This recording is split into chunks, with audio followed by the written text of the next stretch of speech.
Okay, tapos na tayo sa unadjusted trial balance. So, punta na tayo sa adjusting entries, no? So, ito yung mga nangyari daw ng adjusting entries. December 31, supplies on hand was 20,000 pesos. December 31 again, Sir Cyrus fixed Vinicia's phone and gave it back to her. And December 31, received cash for the service rendered to Camille from October 17, 2024 transaction. And December 31, prepare adjusting entry for the year-end for prepaid rent expense. And December 31, prepare adjusting entry for depreciation of computer. So, huwag kayong ma-overwhelm. Iisa-isahin po natin to. Okay, December 31 daw, supplies on hand was 20,000 pesos. So, ang gagawin nyo lang po dito is balakan natin yung nangyari noong October, no? Ano ba yung nangyari noong October? Okay, meron ba tayong dito supplies, no? So, October 7, meron tayong worth na 70,000 pesos. Tapos daw, December 31, ang natira na lang daw is 20,000 pesos. Kung titingnan nyo, 20,000 na lang daw yung natirang item.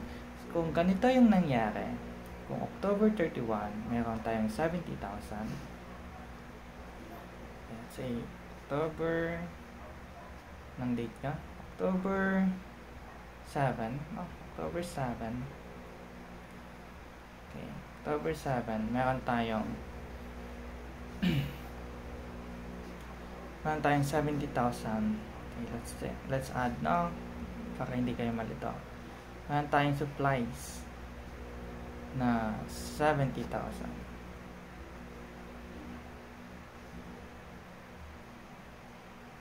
70,000 pesos.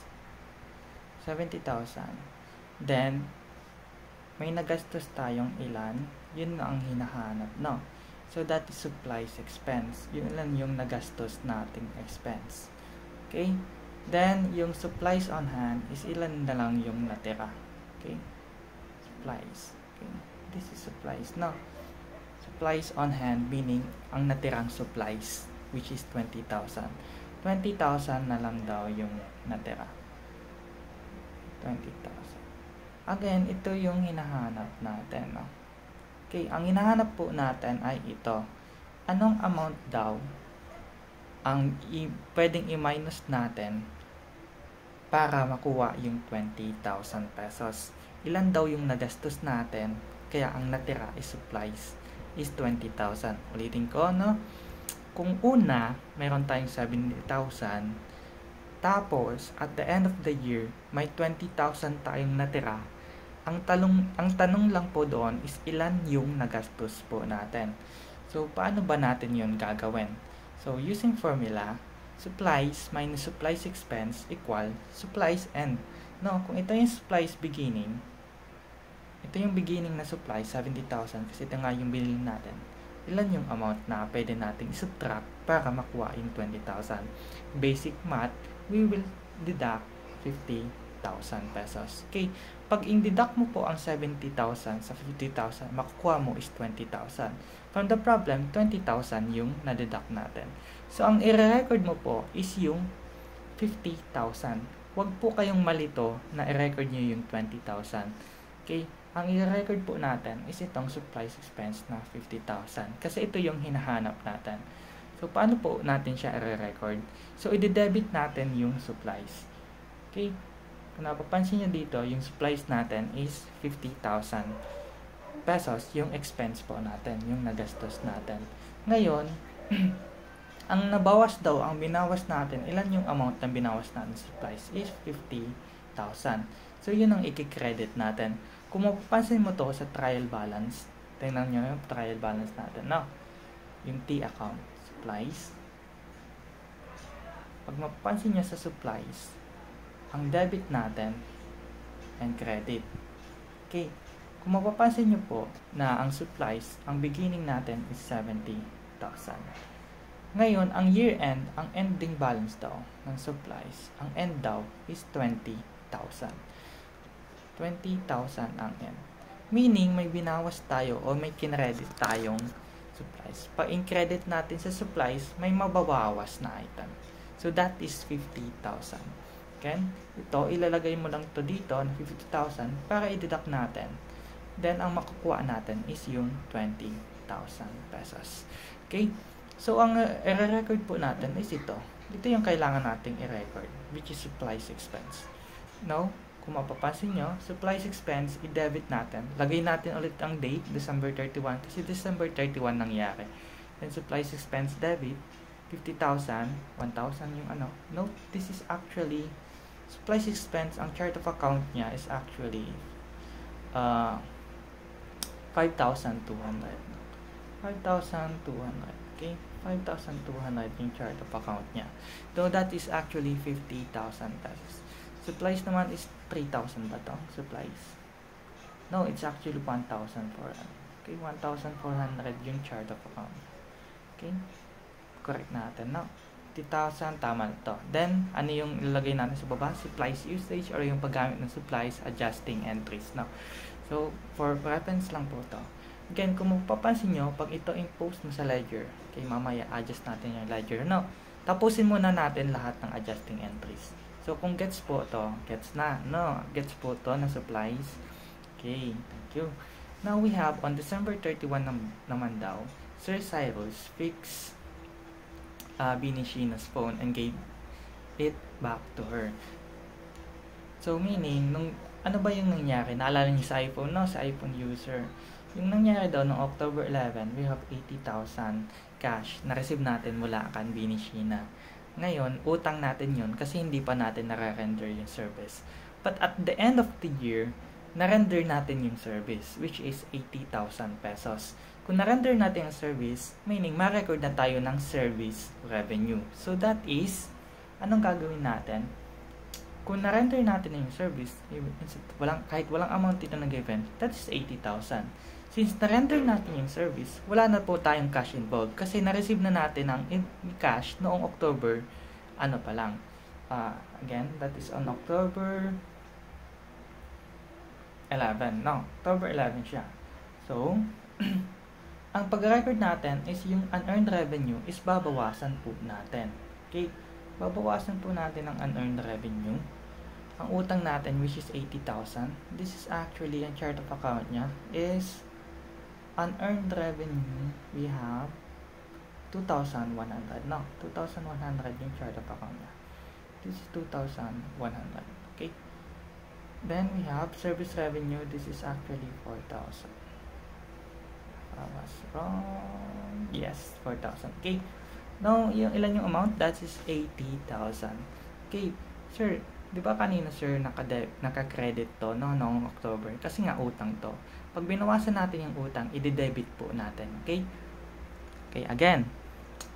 Pag ang utang is unearned revenue, meaning naka-credit siya. Since nabayaran na natin yung utang natin, gamit yung pag-render ng service, we will record unearned revenue, then credit service revenue, which is 80,000 pesos. Okay? So, i-ano lang natin to. Okay. Now, we have 80,000. So, paano sir nangyari yun? Okay, tingnan natin na para mas ma-explain and maintindihan nyo. Okay, October 11, 2024. 2024, okay? 2024, ano nangyari October 11, 2024? We have rendered the service. So, ang unearned natin is 80,000. Kung mapapansin nyo dito sa T account, unearned revenue. Unearned revenue. Kung mapapansin nyo, ang debit natin was wala, no? And credit natin was 80,000. Noong December 31, na-render na natin yung service. Since na-render natin yung service, ilalagay na natin sa debit side na 80,000. Okay. So, this is 80,000. Again, sana yung normal balance ng unearned revenue o yung liabilities which is sa credit side. So, that is 0 na po, no? Ang tirang pong unearned revenue is 0 kasi na-render na nga natin yung service. 80,000 minus 80,000 is 0. Okay. We have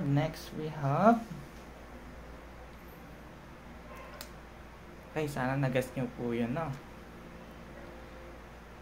Now, we have December 31. So, December 31 received cash from service rendered to Camille from October 17 transaction. Okay, kung naalala, sa pagkaalala ko, ito yung may utang sa atin, no? Kung kanina, tayo yung may utang, ngayon naman, customer naman natin yung may utang. Ngayon, nangyari is, nagbayad sa atin ng utang si Camille. Okay, ano yung nangyari noong October?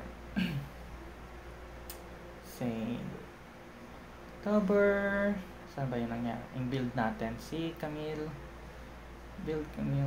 okay, nandito. Diba, napansin niyo yung importante ng paglagay ng explanation? Hanapin lang natin yung pangalan and yung date, no? Okay. October 17, ang nangyari was accounts receivable debit 40,000. Kasi nga, in build natin, meaning may utang sa atin si Camille, may ma-receive tayong pera. And service revenue, kasi naman, na-render naman natin yung service. So, that is 40,000 debit and credit natin is 40,000. Then, ang nangyari nung December 31, ang nangyari po nung December 31, na-receive na natin yung pera. Okay, kung na-receive natin yung pera, that is December 31, receive cash for the service rendered to Camille from October 17 transaction. Kung na-receive natin yung pera, babawasan na natin yung AR natin. No? Kung mapapansin nyo to sa T account, that is accounts receivable, lagay natin dito na T account. Okay, di na tayo nakakalagay na chat. Kung lalagay natin dito, which is accounts receivable. Diba, accounts receivable is debit. So, usually debit to na. Okay, pansin nyo, debit, credit na. Okay, debit. May utang, may receive tayong pera kan Camille na worth 40,000. On December 31, nagbayad na si Camille ng utang niya. So, meaning, i-credit natin yan. That is worth 40,000 pesos. Then, ang unbalance po ng accounts receivable is 0. Bakit? Kasi nga, nabayadan na tayo ng utang ni Camille. So, kung napapansin nyo, binaliktad po natin, no, yung accounts receivable. Then, may na-receive tayong pera na worth 40,000. So, debit cash, credit, accounts receivable. Okay? So, highlight natin since tapos na po to. Okay, 40,000. December 31 naman tayo. Prepare adjusting entry for the year-end prepaid rent expense. Okay. Naalala nyo pa yung 1-year lease, no? 1-year lease was actually paid was on October 10, which is 60,000 pesos. Nag-advance payment siya for October 10. So, kung ilan ba yung October 10 natin, which is 60,000 pesos. October, November, December. 3 months tayo, no? 3 months. Okay. 1-year lease. Okay. Ganito po yung solving niya, no? Pag ma-calculate po tayo. So, we have how many days in a year? We have January to December. Since October naman tayo nag-start, October tayo mag-start, no? October, November, and December. Okay. We have 3 months na babayaran natin. Since ang binayaran natin is for 1 year na. Okay, 1 year. Coverage niya na lahat ng taon. Okay, so what is that? Is 60,000 pesos. 60,000 ba yun again? 60,000 ba yun? Prepaid rent. Okay, 60,000. Kung 60,000 po yung binayaran natin, 60,000 ang binayaran natin for 12 months, i-divide po natin to sa 12, no? 12 months. So, this is 12 months. So, this is the amount na binayaran natin. Ilan yung amount na per month? So, pag ito, in-divide mo dito, divide 12. Ako po mo is 5,000 per month. Per month. Okay? Kung 5,000 to per month, ilan yung nagastos natin overall? So, meron tayo ditong 5,000 sa October, November, 5,000 din, and December, 5,000 din. Then, add lang po natin tong tatlo. We have 15,000 pesos. Okay? sorry, 5,000 plus 5,000 plus 5,000, that is 15,000 pesos. Okay, or simply we will multiply it by 3 kasi nga number of months, 3 months, equal to 15 months. No? Okay, times lang po natin to, makukuha po natin is 3 months. Okay, for that is 15,000. 15,000 na po ang nagastos natin sa prepaid rent natin. Kung titingnan nyo, yung prepaid rent natin, prepaid rent, papansin nyo yung prepaid rent natin, nabawasan po, no, sa T account.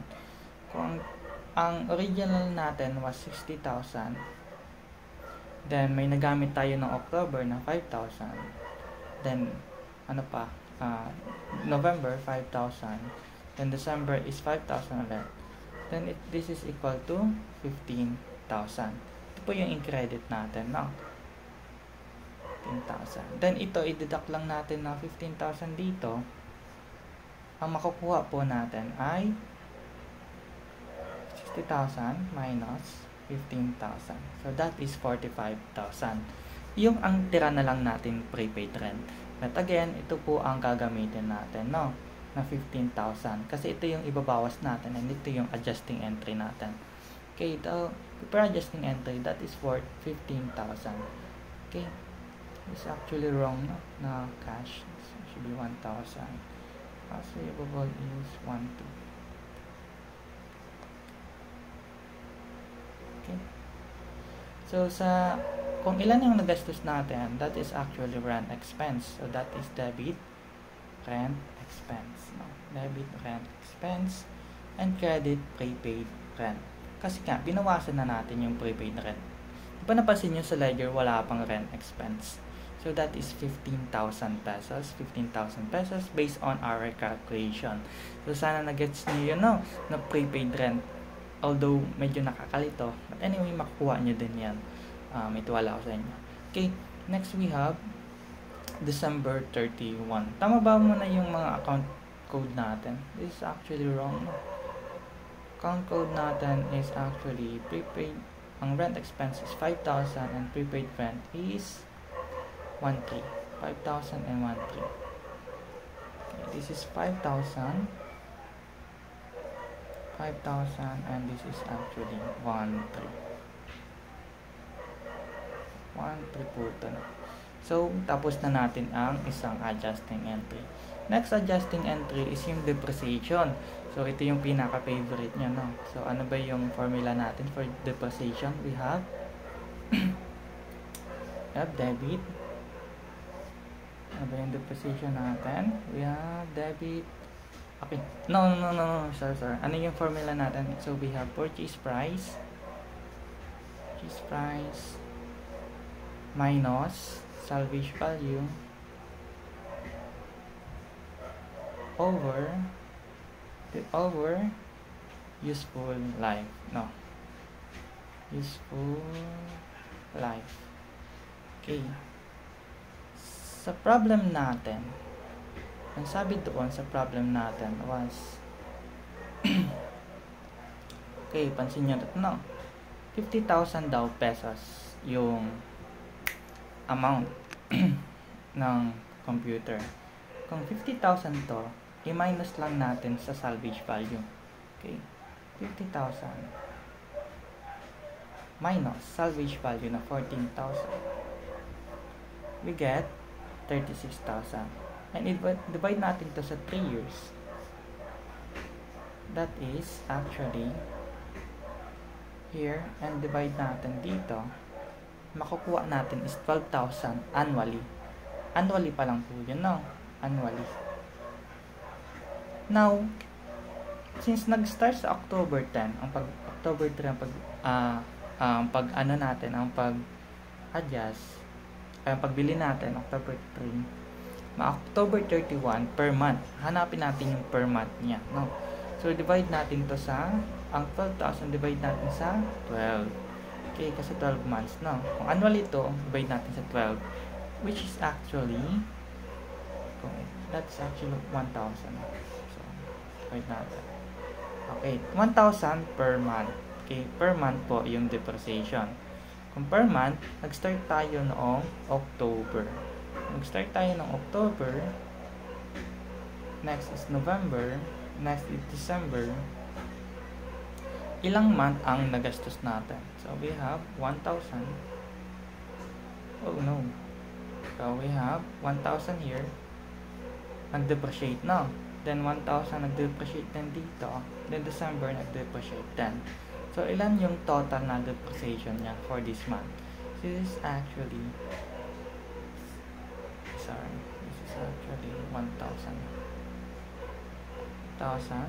This is actually add lang po nating tatlo. Add natin tong tatlo. 1,000 plus 1,000 plus 1,000. That is actually 3,000 pesos. So, pag inad po natin yung tatlo, we have 3,000 pesos yung depreciation natin. So, paano natin siya i-record? So, mapapansin nyo dito, prepare adjusting So, ang depreciation natin, this is actually 5,3. And accumulated depreciation is actually cause 15550. Bakit nag 15550? Kasi nakapart siya sa office equipment, no? So 15550. Okay. Then ulitin natin. Since tapos na tayo sa pagkuha ng depreciation, i-record na natin siya. Okay, so remember, depreciation expense, debit, office equipment. Then, credit natin, accumulated depreciation, office equipment, worth 3,000. Kasi, ilang months, that is 3,000 pesos. Okay, debit. Tama po, no? Then, credit. Now, i-adjust natin yung ledger. Pag na-adjust natin yung ledger, kung mapapansin nyo, same lang to ng adjust ng journal, no? Journal entry. Ngayon, adjusting entry to. So, this AJ1. Ito na po yung lagi kong sinasabi na naka-blue. So, pag nakita nyo yung mga naka-blue, yan po ang adjusting entry na nangyari. Okay, isa-isahin po natin, no? So, we have supplies expense. So, ilalagay po natin yan sa supplies expense. So, we have here supplies expense. Mapansin nyo, nilagyan na natin 1231 plus AJ1, 50,000 and 50,000 debit, no? So, yung balance niya is 50,000. Next, we will use the supplies. We will adjust the supplies, 50,000. Supplies, hanapin natin sa ledger. We have 50,000. Ledger.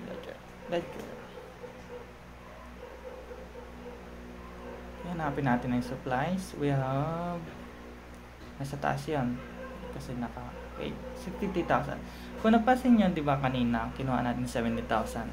And yung supplies natin is nagamit natin. Ilan yung nagamit natin? That is 50,000. So, paano nakuha yung 20,000? I-deduct lang natin 70,000 and 50,000 is 20,000. Same din to ng kaninang in-explain ko, no? Paano yung supplies on hand o paano nakuha yung 50,000. So, mat lang po siya. 70,000 is 50,000, 20,000. Ang record mo is yung 50,000, hindi po yung 20,000. Okay. Next, we have unearned revenue. Unearned revenue is worth 80,000. Unearned revenue, hanapin natin. Okay.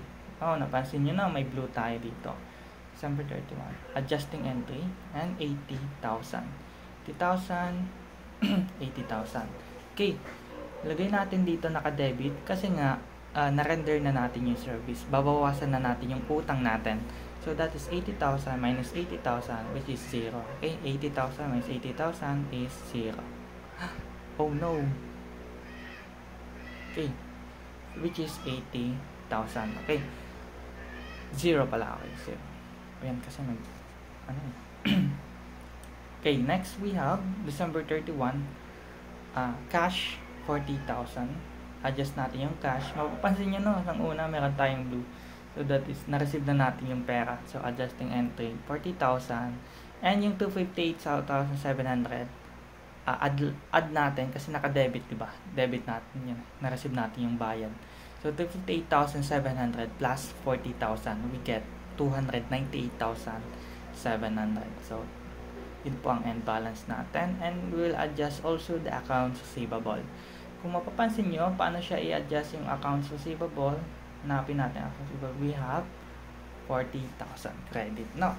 So, 40,000 minus 40,000. Kasi nga, nagbayad na natin si Camille. Mapapansin nyo na magkasunudan lang yung dalawa. Okay, yung 31, na-receive natin yung pera kan Camille. And nabawasan yung utang ni Camille, perspective niya. So, we'll record 40,000. So, that is 0. 0 po na. So, 0. Next, we have rent expense. Rent expense is actually sa mga expense. Hanapin natin yung mga expense. Okay, nandito na rent expense. So, nakita nyo, 1231 prepaid. AG1, 50,000 pesos. May nadagdag lang tayo. So, ang end balance niya was actually 15,000 pesos. Now, we will use the prepaid rent. Ang prepaid rent po is worth 15,000 pesos. So, hanapin natin ang prepaid rent sa taas. Kasi, babawasan natin yung prepaid rent. So, we have prepaid rent expense, adjusting entry, prepaid rent adjusting entries, AJ1, this actually blue dapat, AJ1 and 15,000. And i-adjust natin ilan na lang yung tira, 60,000 and 15,000 is 45,000 yung tira. Same lang po to ng kinumpute natin kanina na nasa gilid, prepaid rent, 15,000. No, 15,000, 60,000 minus 15,000, ang nakuha po natin end balance is actually 45,000. Now, we will use the depreciation. Hanapin lang ulit natin, 3,000. Depreciation of equipment is bago po yun. So, dito siya. 1231, AG1, 3,000 po, no, yung debit. So, that is 3,000 pesos. And ang accumulated depreciation of this equipment was 3,000 pesos. Idadagdag natin sa pinakataas ito. So, that is worth 3,000 pesos credit. No, contra account po. Again, yung accumulated depreciation is a contra asset account. Okay, that is 3,000 pesos. So, tapos na natin siya i-adjust yung ledger. So, proceed tayo sa worksheet. No, worksheet na po tayo. So, okay, congratulations. Nandito na tayo sa adjusting entry and proceed na tayo sa worksheet. Okay. See you on the next video.